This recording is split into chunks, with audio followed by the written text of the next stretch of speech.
King Edward VII, gregarious, flirtatious, self-indulgent, and the eldest son of Queen Victoria.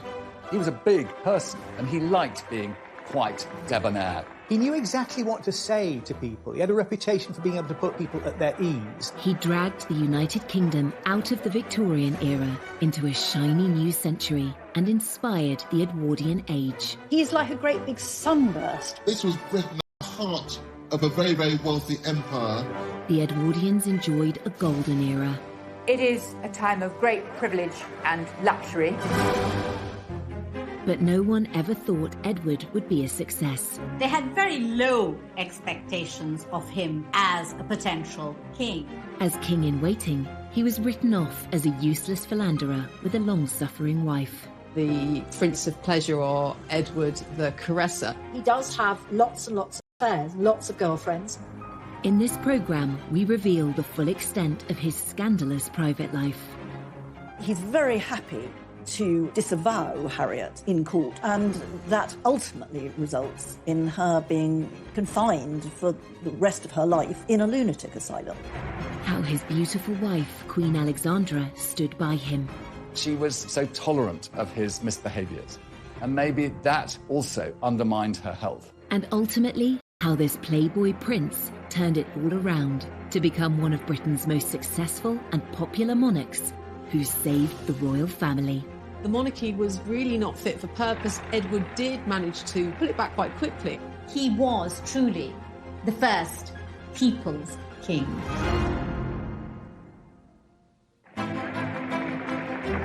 London, the 9th of August, 1902.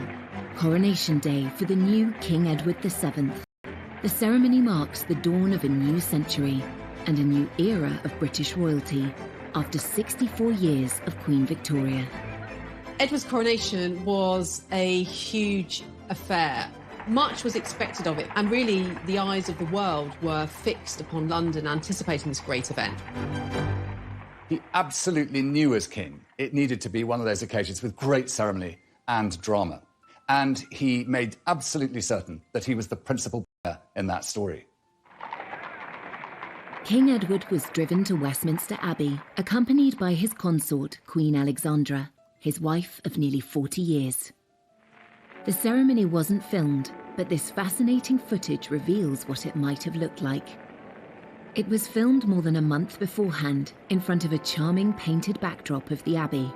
It was released on Coronation's spectacular triumph. It would pave the way for the Edwardian age, which would go on to last for more than a decade until the outbreak of the First World War. The Edwardians enjoyed the spoils of the British Empire in an era that would be known for its elegance in fashion and the arts, and its advances in design and technology. It was all a long way away from the gloomy formality of the Victorian age. It's ceasing to be the sort of horse-drawn, slow society. It's becoming the fast transit modern society with developments in transport, telecommunications, assembly lines are coming in. So this is becoming a recognisably modern society. And for the upper classes, I think you could probably say they never had it so good. The luxurious lifestyle of the Edwardian aristocracy is perfectly demonstrated in glossy romantic dramas like Downton Abbey. Low-paid domestic staff service the needs of their lords and ladies of the manor, a tradition that continued into the reign of King Edward's son, George V. Royal historian Alistair Bruce is an expert on the Edwardian era. In Downton Abbey, you see this sense of everyone having their place, be you the King Emperor at the top, or the person who scrubbed the streets or lit the gas lamps. Right from the start of his reign, King Edward was keen to transform the public face of the monarchy. That included upgrading Buckingham Palace and building Admiralty Arch, transforming the Mall into a world-class ceremonial route. The royal pageants we know today, the weddings, jubilees and flypasts, all have their roots in the plans of Edward VII. Going under Admiralty Arch down towards Buckingham Palace. All of that, in a way, was being constructed in this period and sort of being presented as something that had happened from time immemorial. King Edward's mother, Queen Victoria, was rarely seen in public. She had spent much of the last 40 years of her reign in mourning for her husband, Albert. Now, Edward wanted to put on a show. And this era is at the beginnings of celebrity, and he's right at the heart of this very sort of glamorous world. He goes to the theatre, you know, the West End becomes this very glamorous thing. And Edward is sort of touching all these different bits because he's very much a man about town. He just never stopped eating, drinking and smoking cigars. And I think with his top hat at its jaunty angle, he represented the very embodiment of the age that took his name. Edward VII became a hugely popular monarch, but at the start of his reign, no one took him very seriously at all. He was thought to be a prince of pleasure with little experience of state responsibilities. There were reservations among some that really this was an intellectual. He was a kind of good time boy. He could take people out. He would entertain them at banquets. He knew exactly what to say to people. There were all these sort of rumours that surrounded the new king, and Kipling, the writer, called him a corpulent voluptuary. He had a reputation as a playboy, as a womanizer. Henry James, the great American writer who lived in Britain, called him the arch-vulgarian. The womanizing king had had several high-profile relationships outside his marriage, pushing against the accepted boundaries of the time. And one of these relationships would end in a very public and scandalous trial that had the nation gripped. Lady Morden was sectioned, effectively. She was declared mad. Her own family say, oh, she's mad, and they put her in a loony bin.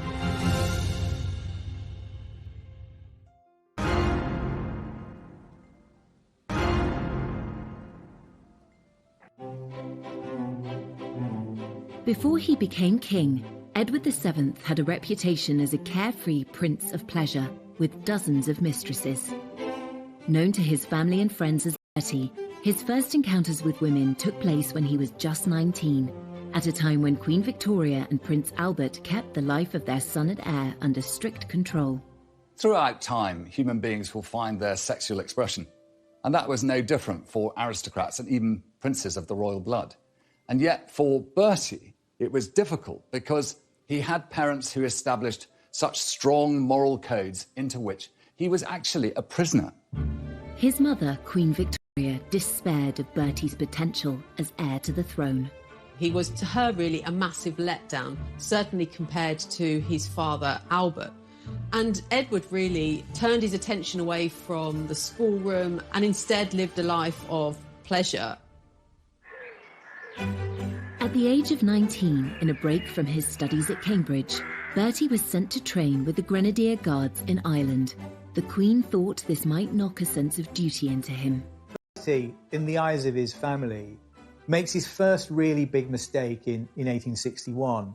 He's living at an army camp in the Curragh in Ireland.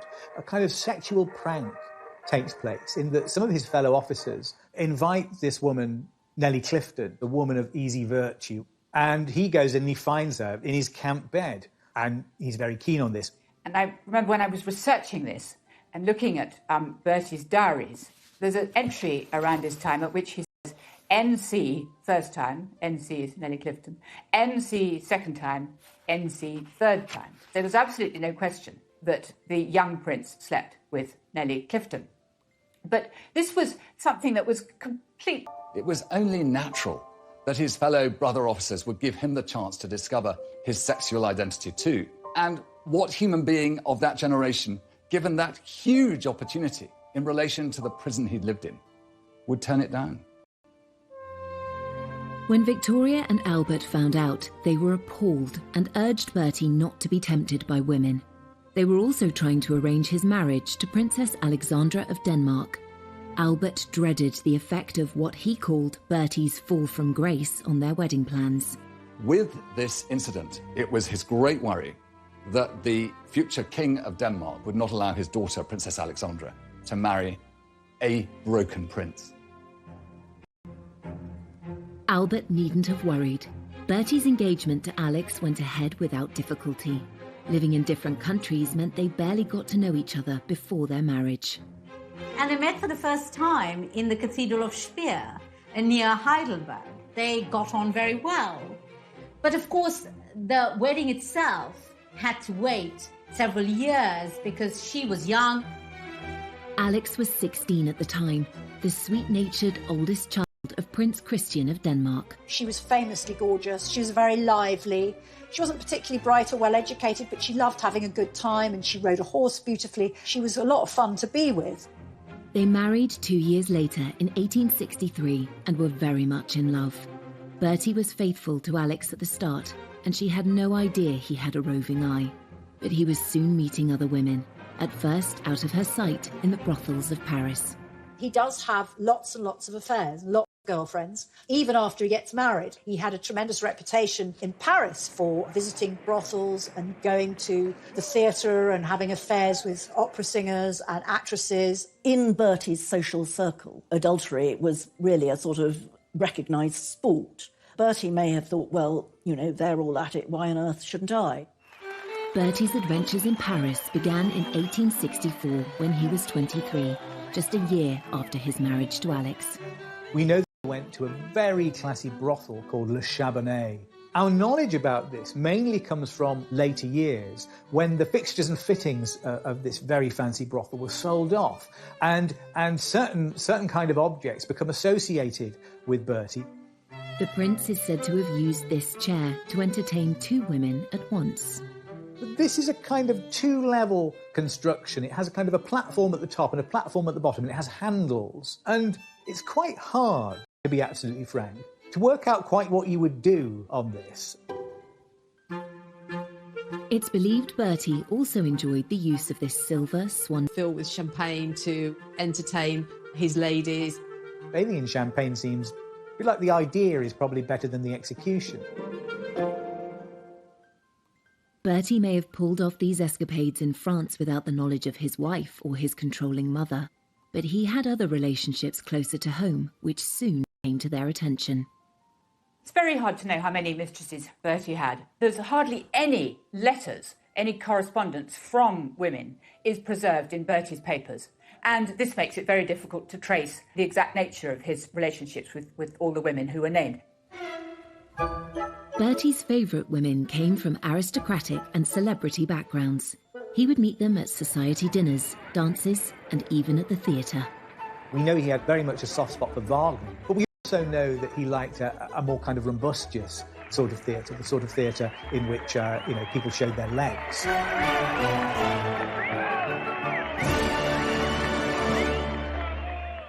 A mistress, the word today, implies a slightly seedy relationship, perhaps, and probably an adulterous relationship. For Edward VII, I think he thought these relationships were sort of what he deserved to have as prince. One of Bertie's best-known lady friends was Lily Langtry. He met her at a dinner party in 1877 when he was 35 and she was 23. She launched her acting career off the back of her friendship with Bertie. Lily Langtry was this married woman from Jersey whose father was a cleric.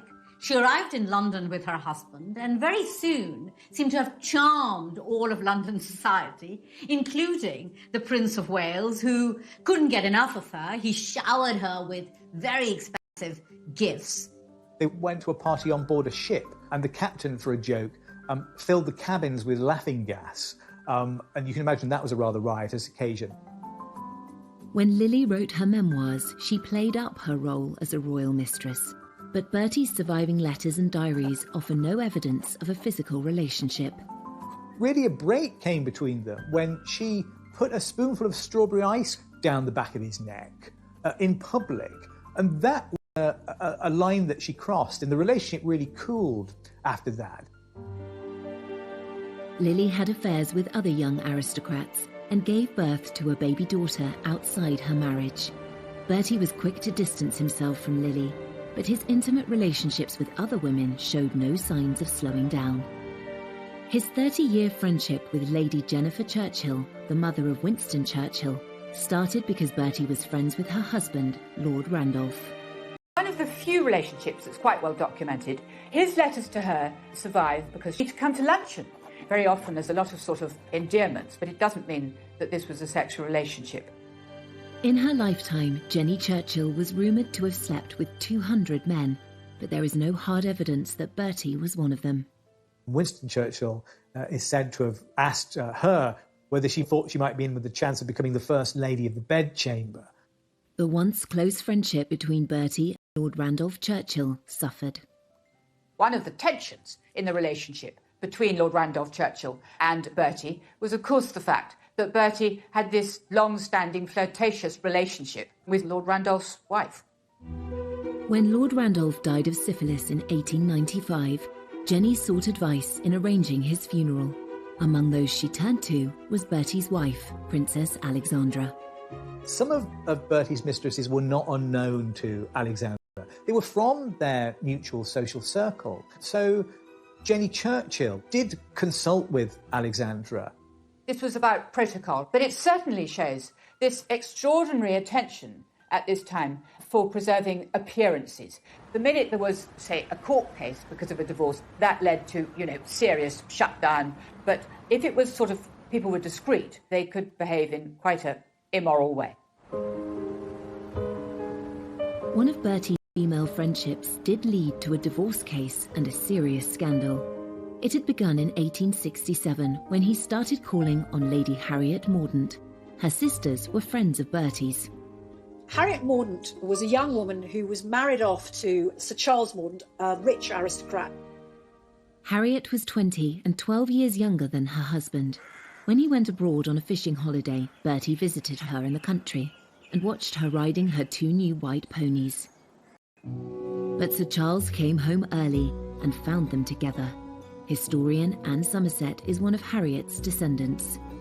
He flew into a terrible rage, and the Prince of Wales made himself scarce. Sir Charles had the ponies dragged before Harriet, and the ponies were shot before her eyes. Worse was to come 8 months later, when Harriet gave birth to her daughter Violet. The premature baby made Harriet panic.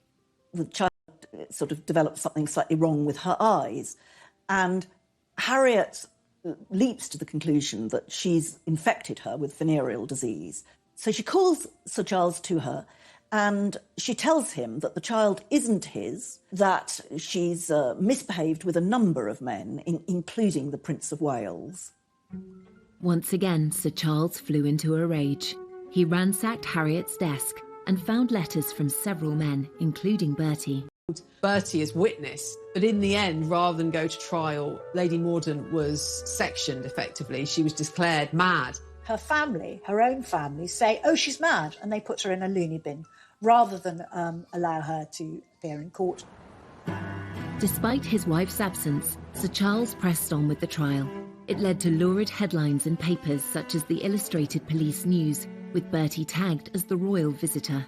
The Prince of Wales was the star witness, but spent little more than 5 minutes in the witness box. He was questioned in a very cursory way in that court. He wasn't asked anything very detailed. He was simply asked in a way to deny the affair. He's very happy to disavow Harriet in court under oath. And, that ultimately results in her being confined for the rest of her life in a lunatic asylum. No one claimed Bertie was the father of Harriet's child, but there have been suggestions of a conspiracy to silence her, something which suited several people. Her own family said she was mentally incapable and royal doctors agreed, so she never got to defend herself. There's a suggestion that, Bertie was sort of colluding with Harriet's father, Sir Thomas Moncrieff, to ensure that she was declared insane. And certainly they all seem to have been prepared to sacrifice her, providing that the so-called honour of the family and indeed the status of the royal family was protected. Bertie assured his wife Alex and mother Queen Victoria that he had done nothing wrong, and they believed him, while Lady Harriet was locked away for nearly 40 years until her death in 1906.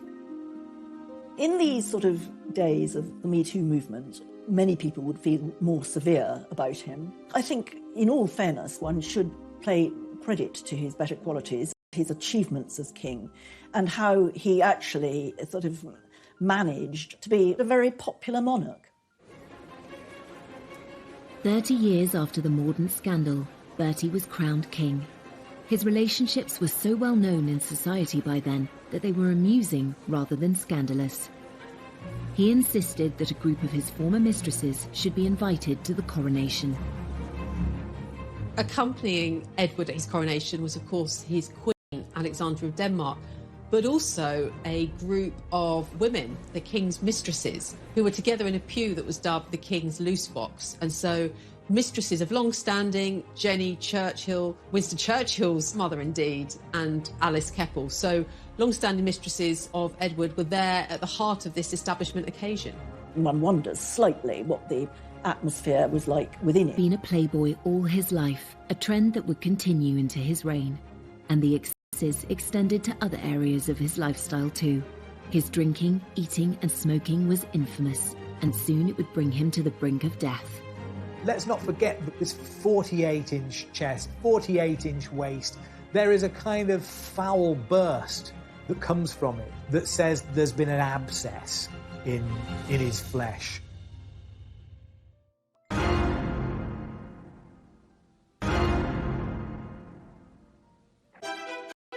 Edward VII spent more than 2/3 of his life with Alexandra of Denmark, his wife and queen consort. At the age of 18, Alex took part in an arranged marriage with the rebellious and hedonistic Prince Edward, who had grown up starved of affection by his strict parents. I think it's quite clear that Bertie turned out the way he did because he felt neglected and unloved at home. He had so little love in his family that he went out of his way to find affection outside. Alex tried her utmost to be the love of Bertie's life, but when he needed more than she could provide, Alex found ingenious ways to ease the heartache it caused her. There's something about the nature of that marriage that in part explains why he was never faithful to her, because it was one that was in essence imposed upon him. But it was advertised as a love match. Alex was 3 years younger than Bertie. He first saw her photo in 1861 when she was 16. Her father, Prince Christian, was heir to the throne of Denmark. They lived in a palace in Copenhagen. Alexandra made her own clothes as a child. She shared a bedroom with her sister into her teens. There are stories about her recycling her clothes as furniture covers. Can't really imagine Queen Victoria doing that. They were very fond of each other, and they were also very active. Alexandra's father made them all do kind of, I think, what you call calisthenics now. You know, they had to kind of go outside and jump and do star jumps. Bertie and Alex's wedding took place under a cloud. His father Albert had died and Queen Victoria was in mourning. She insisted the ceremony should take place in Windsor. Queen Victoria thoroughly approved of Princess Alexandra, and indeed, to a certain extent, had sort of hustled Bertie into proposing to her. But she didn't want it to be forgotten that she was this grieving widow, still in the throes of terrible unhappiness at having lost Albert. The newspapers were very critical of Victoria's decision. In an obscure Berkshire village, which only had an old castle and very poor sanitary arrangements.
St. George's Chapel was chosen as a private venue convenient for the Queen, so she would not have to leave the castle or meet the public.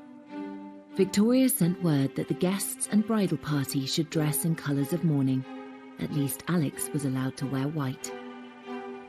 There's a great painting by Frith in which you see the married couple, and then above there's a sort of box in the wall where the Queen stands and all the light is on the Queen.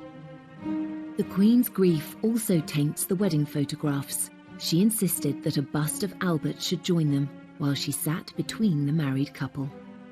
Albert has to be brought into the photograph. It's like a kind of Weekend at Bernie's thing, isn't it? His corpse is almost in that photograph with them.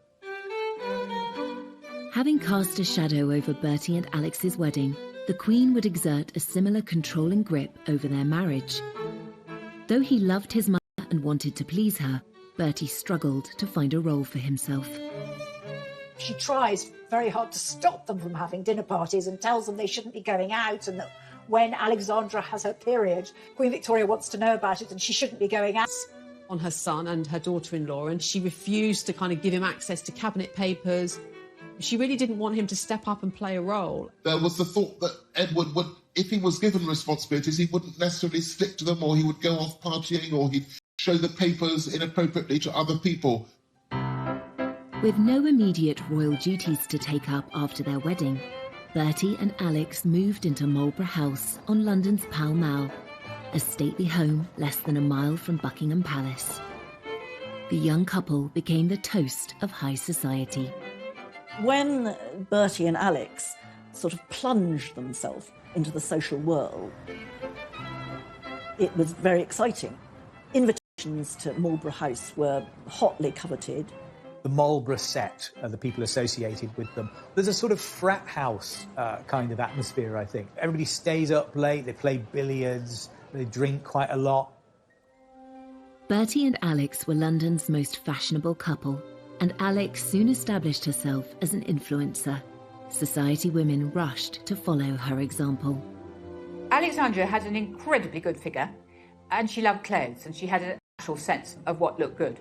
She popularised jewelled chokers or multiple strings of pearls or diamonds, but actually that was to hide a scar on her neck. But she looked so attractive that other ladies adopted the whole fashion, and that became all the rage.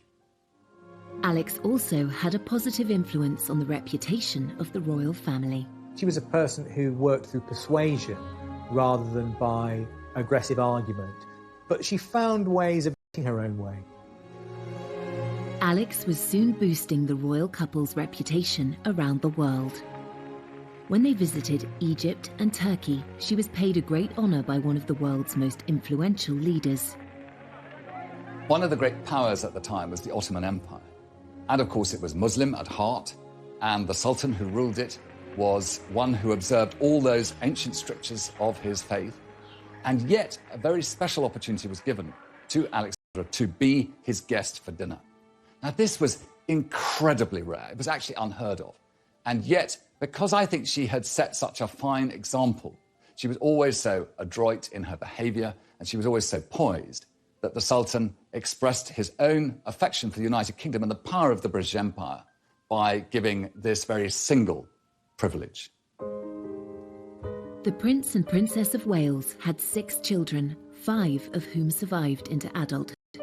The Queen was determined to watch them all being born, but the last thing Alex wanted was her controlling mother-in-law to show up. This may be nothing more than kind of rude. She wanted to kind of wrong foot Victoria, so she wasn't there waiting outside the door to impose herself as each new baby arrived. Alexandra had 3 children in the first 4 years of her marriage. They weren't perfect pregnancies at all. I mean, her first child, Eddie, was 2 months premature, and her third child, Louise, was born when herself was ill.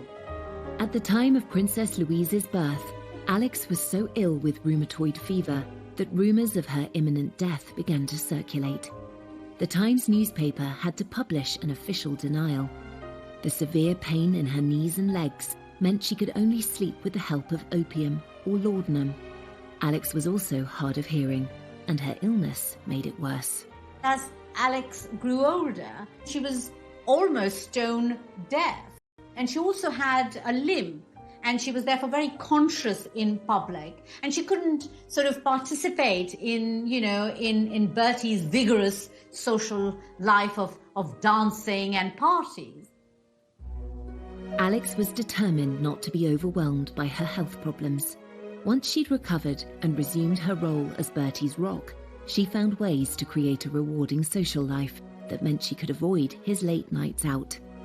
She insisted on dancing. She was a great dancer. She was wonderful at waltzing. And she always danced with what came to be known as the Alexandra glide, which was keeping one leg straight.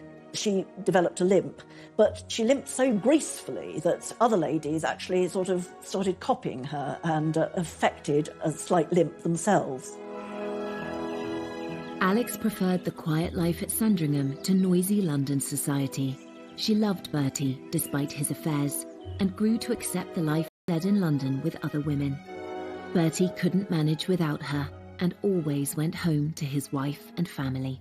She was looked after by Bertie, and he was a devoted husband and father. It's difficult to know how accepting Alexandra was of Edward's philandering ways, and I think there is evidence to show that she came to a certain level of acceptance. And yet she was so tolerant of his misbehaviours. Maybe that also undermined her health. But together they were a great team. Queen Victoria may have supported Bertie in public, but thought his behaviour was not befitting of a future king. All his life, Bertie was a constant disappointment to his mother, except in the last moment before she died. She seems pleased to see him, and she speaks his name. So that, as far as we know, Bertie is the last word that Victoria spoke. And it's a kind of forgiveness, I think, perhaps, at the end. After nearly 60 years in waiting, Bertie, the Prince of Wales, was now King Edward VII. But his decades of smoking, drinking and overeating were quickly catching up with him. His doctors warned him that without urgent treatment, he might die in the middle of his coronation ceremony. There's a possibility that it's appendicitis, but once Treves cuts into the body, let's not forget this 48-inch chest, 48-inch waist, there is a kind of foul burst that comes from it that says there's been an abscess in his flesh. The nation, indeed the world, held their breath. In the end, the 40-minute procedure was successful. He sat up in bed, he emerged. In a way, this added to the sense of excitement and expectation. The coronation was delayed 2 months to allow him time to recuperate. King Edward VII was determined to drag Britain into the modern age, but not everyone was happy about it. Many British people who were quite restrained saw this old building that they loved turned into something like the interior of a French hotel. And that was probably quite surprising.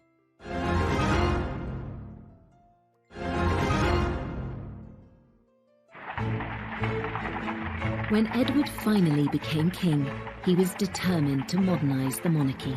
The start of his reign heralded a new era of hope, optimism and creativity. He began by insisting the family should leave their beloved home at Marlborough House and move into the main royal residence of Buckingham Palace, which had been largely left empty by his reclusive mother. Alexandra was totally against the idea, but Edward said it was essential to make the monarchy more visible. She was desperate. She didn't want to leave at all. And she put up all sorts of reasons why it was impossible for her to uproot herself. And only very reluctantly does she agree to go. Buckingham Palace was full of junk, full of things that have just been clutter, full of, and everything terribly dirty. And the king wants to get rid of everything that reminds him of his parents, and then to redecorate it and to create a Buckingham Palace which will be an ideal backdrop for the ceremonial court that he intends to hold. Edward and Alexandra hired theatre designers and decorators to make the palace look more glamorous. Some people said that his decoration of Buckingham Palace looked a bit like the Ritz Hotel.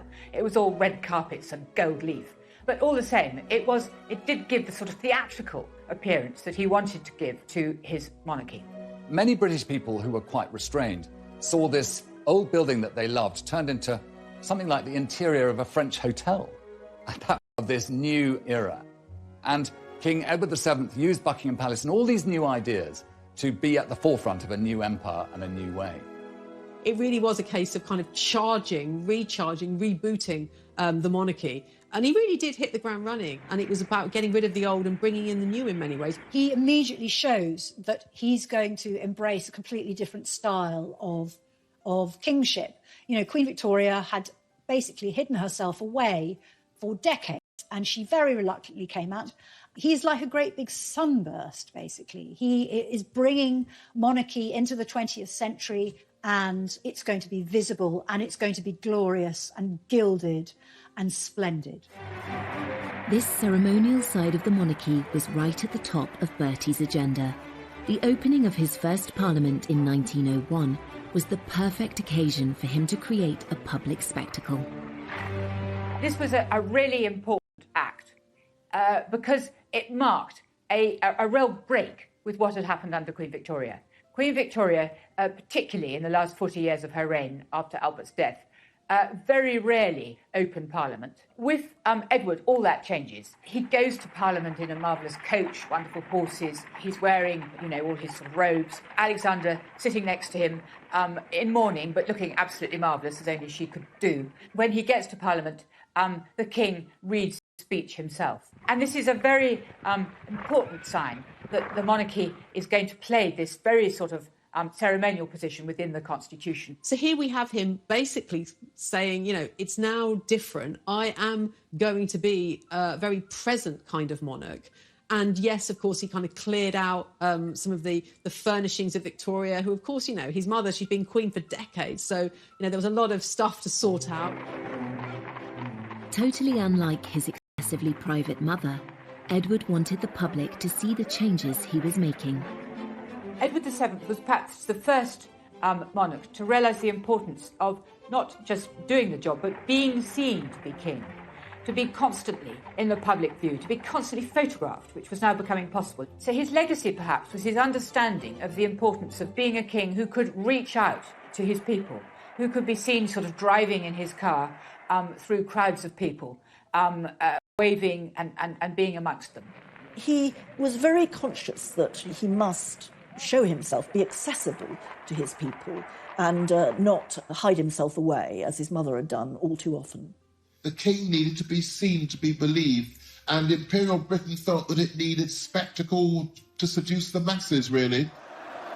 These great state of events, which proliferate through the majesty of monarchy, are kind of reformulated at the beginning of Edward's reign. As Prince of Wales, Edward had already cultivated a reputation that was almost the polar opposite of his mother's. But as king, the traits which his mother had deplored in him, extravagance, lack of formality, became a real asset.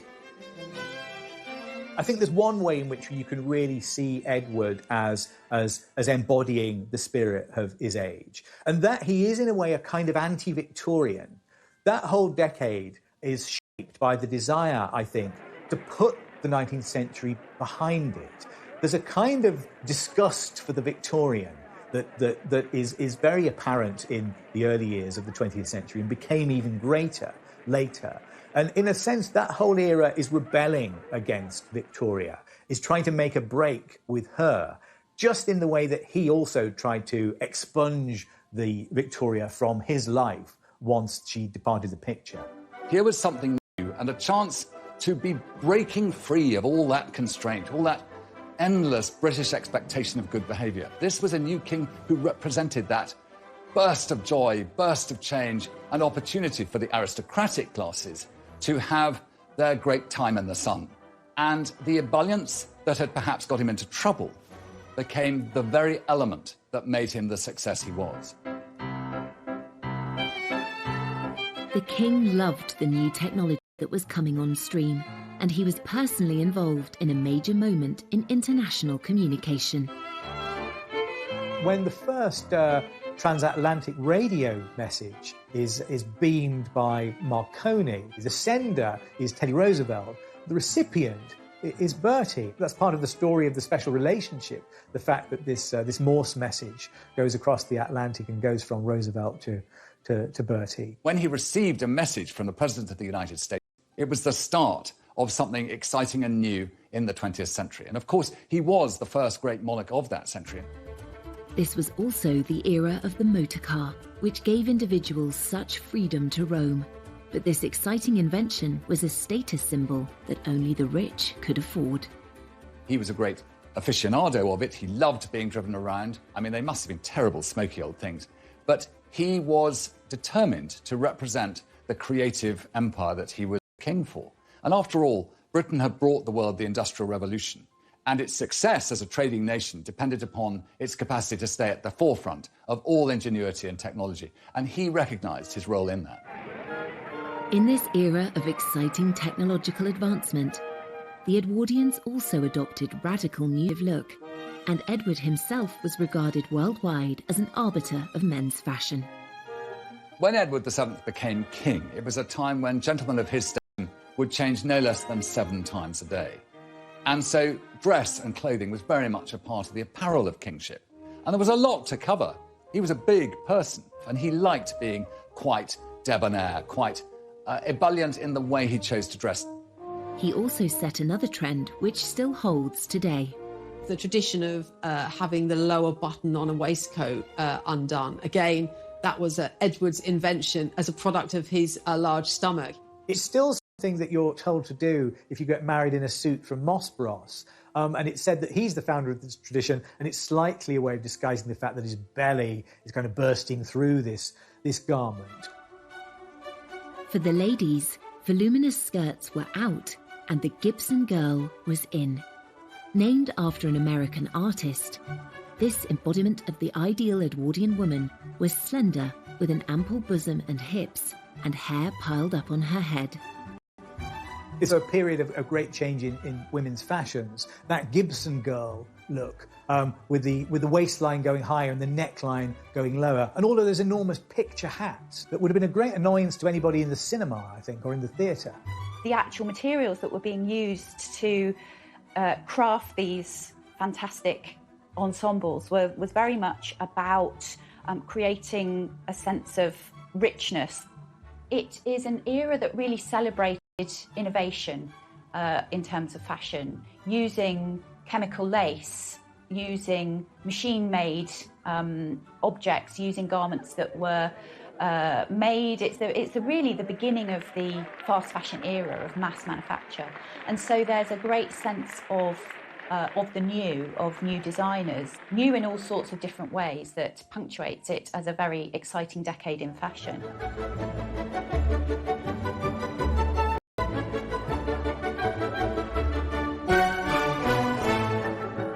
Under the fun-loving king, the leisure and pleasure industries boomed. The Apollo Theatre and the London Hippodrome opened. And another famous landmark, the Ritz Hotel on Piccadilly, which quickly became the ultimate high society destination. The king was a big fan and loyal client of hotelier Cesar Ritz. As these elegant vintage photographs demonstrate, the glitzy new hotel's groundbreaking features included ensuite bathrooms, double glazing, walk-in wardrobes and beds made of brass rather than wood, the definition of luxury. There's also an interesting architectural term here that we can call the Edwardian Baroque. You know, you've got buildings that are on the inside are extremely modern, like the Ritz Hotel, which has a kind of skyscraper structure. It's steel inside there. But the outside of it, you'd think it was, it was something that had dropped down from the Palace of Versailles. It's very ornate, it's gold leaf. When you're walking inside it, it's like a kind of Versailles Hall of Mirrors effect. Everyone hankered for a taste of the high society glamour of Edward's lifestyle. Even if the Ritz was a little beyond their means, they too could enjoy the sophistication of taking afternoon tea at one of the many corner houses, maisons, that sprang up across the country, especially those belonging to the Lyons Corner House chain. Life might have been fine and dandy in Edward's Britain for those who could afford it, but there was a less golden side to the golden era. A huge divide between the haves and have-nots. It's probably too easy to sort of forget about the fact that all sorts of people were actually living in considerable hardship. And in fact, there were very bad class tensions which were intensifying during the reign. Many thousands of men and women were in service at this time. It was a huge employer, but there's no doubt that the hours were long. It was incredibly difficult work. Often the treatment could be very poor. And so life in service really highlighted that distinction between the super rich and those people who were actually providing them with service in the country house setting. The Edwardian era is it's a kind of golden age before the horrors of the First World War. It is a time of great privilege and luxury. But on the other hand, where the Edwardian era gets its sort of tension from is that it's also a period of extreme inequality in income, a period of acute poverty, and a period when you see the beginning of important welfare reforms. Though life in Edwardian times changed dramatically, some things stayed the same. Edward was still seeking companionship from women who were not his wife, and one of them has a direct link to Prince Charles.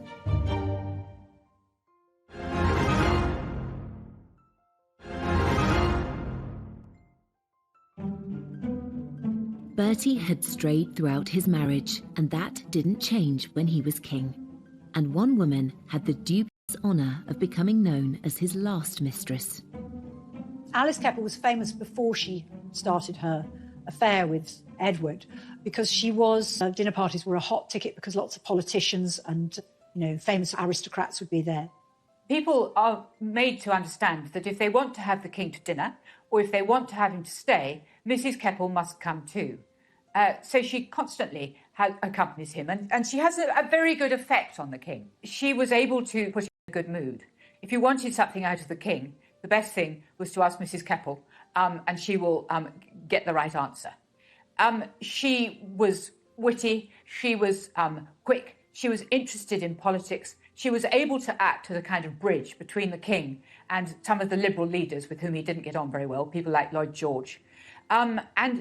Basically, they both enjoyed being with each other. I don't think it was a very passionate affair, but it was a sort of, it was rather a grown-up relationship. Mrs. Keppel is very interesting because she is much younger than him, and the relationship is one of companionship and friendship.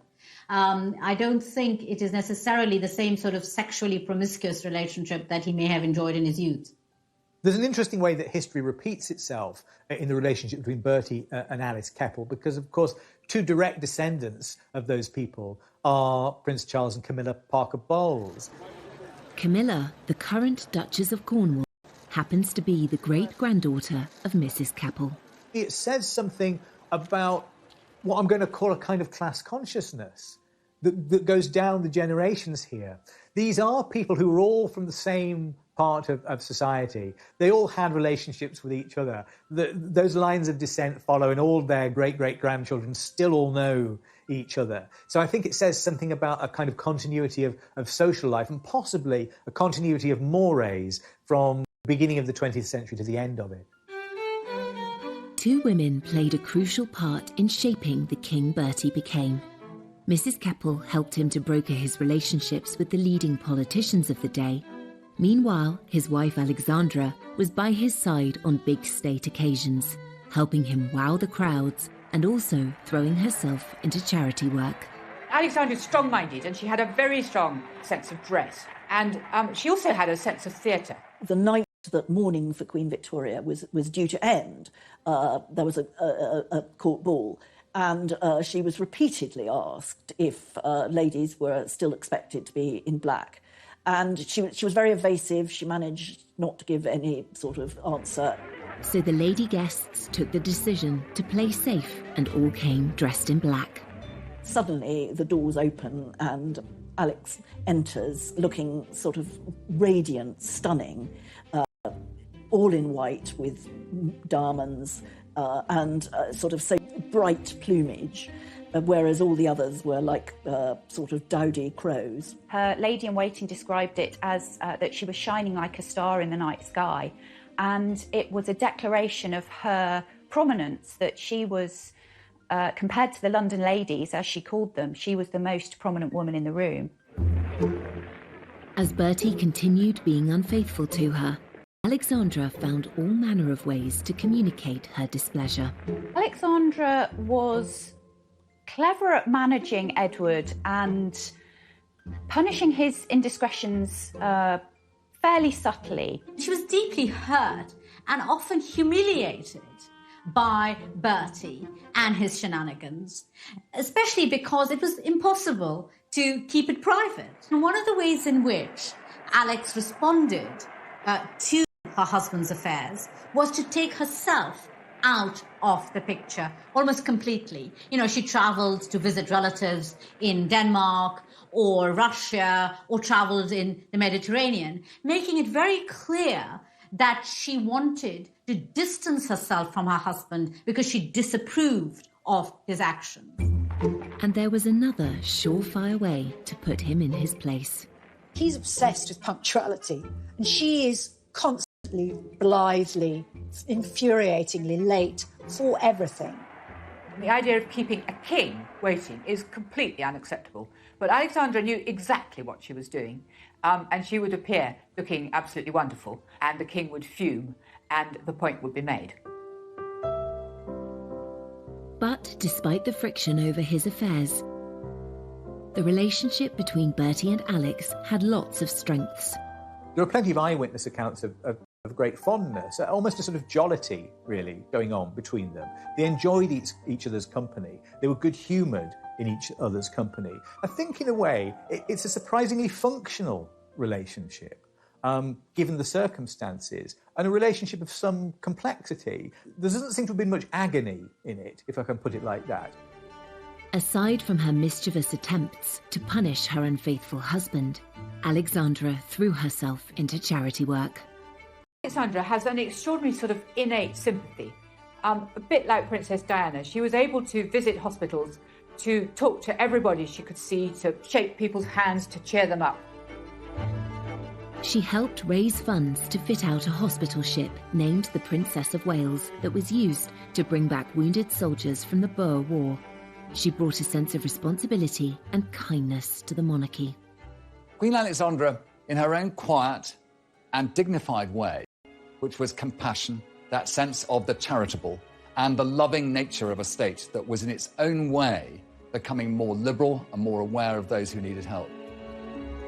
The value that Alexandra brought as queen to her relationship with Edward as king cannot be underestimated, and in some ways she can be seen as his saving grace.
But Edward's excessive eating, drinking and smoking were finally catching up with him. Every larder had been opened to him, every drinks cabinet, and a lifetime of that indulgence was bound to take its course. And his health did decline. And everyone could see Queen Alexandra watches this with great sadness. He had achieved so much since he came to the throne, but his reign was about to come to an abrupt end.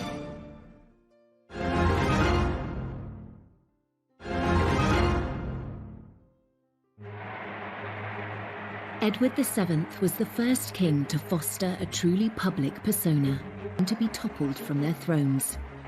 After so many years where the Queen just hadn't been visible, and there really was a sort of rising tide of republicanism, it seemed that, you know, the monarchy was really not fit for purpose, it was out of touch, it had lost its way in many ways. So it was quite remarkable, really, that Edward did manage to pull it back, and pull it back quite quickly. Actually, he won heart, and he did prove himself to be a king fit for the times. And though Edward's reputation as a fun-loving playboy never left him, his many triumphs far outweigh this. I think we remember Edward as a man overly devoted to pleasure, but there is a serious side to him that is neglected and unremembered. He's one of the brokers of the Entente Cordiale, for instance, that made relations between France and Britain a lot more friendly than they'd been in the past. So if we're going to kind of refocus him slightly, let's think less about the cigars and the horses, and maybe more about this side of him, about his kind of political nous. And when Edward went on an official visit to India, he also demonstrated an enlightened outlook on race relations. He was deeply shocked by the behaviour of some of the British officials out there, and he came back determined that something must be done to stop the racist behaviour of the English against the Indians. He writes home to his mother that all the people in India would be far more accepting of our rule if he actually treated them with firmness but kindness, not with brutality. He had defied all expectations of him, particularly those of his mother, and he was determined to make sure he didn't make the same mistakes with his own children as she had with him. Edward sets about training his son up to be king. You know, he makes sure that George has a desk next to him. You know, he makes that part and parcel of what you do for an heir, is that you prepare them. Towards the end of 1909, Bertie's health was failing. He just won't look after himself. He goes on smoking cigars. He goes on eating huge amounts. He finds it harder and harder to walk. And, you know, basically his body gives out on him. Alexandra returned from a trip abroad to find him seriously ill. And on the 6th of May, 1910, Edward suffered a series of heart attacks. But even at this difficult time, the king's mistresses were never far away. Mrs. Keppel had a letter which the king had written to her, telling her that if ever he became ill or was on his deathbed, she produced this letter, and Alexandra, on the strength of this, allows Mrs. Keppel to come and say her goodbyes to the dying king. And Mrs. Keppel, when she saw him so ill, has a sort of hysterical fit, starts weeping and making a lot of noise and being very sort of what you don't want to have in a sick room. So she's bundled out of the room, and shortly afterwards the king dies. After he dies, Alexandra has his body laid out at Buckingham Palace for 8 days. His sudden death produces a sort of extraordinary, massive outpouring of public grief.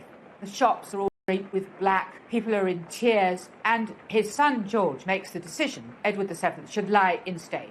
And at Westminster Hall, his coffin lies, and for several days the crowds come filing past. You know, the queues go stretching right through the sort of streets of Westminster. People wearing black, people of all classes, you know, a lot of poor people, not just the rich and the privileged.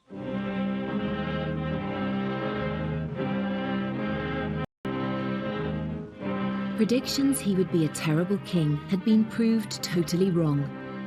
His funeral was held 11 days after his death, and it too drew huge crowds. The funeral of Edward VII is, in a way, it's the biggest production number of his career. It's the climax of it all.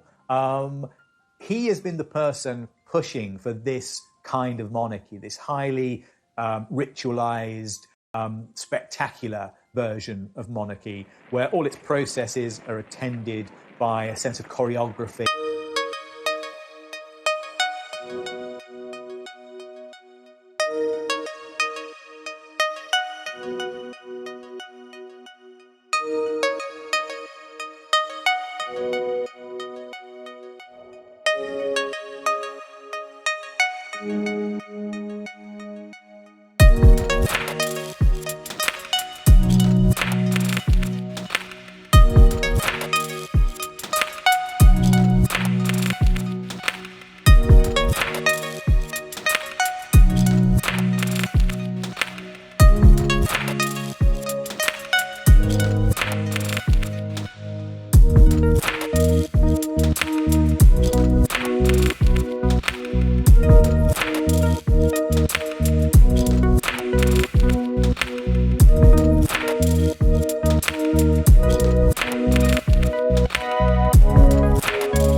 With, the rising tide of political and social reform and the pressures in Europe, he actually played those to his strength and was seen to be a measured, peacemaking, constitutional monarch, actually exactly what was needed at the time.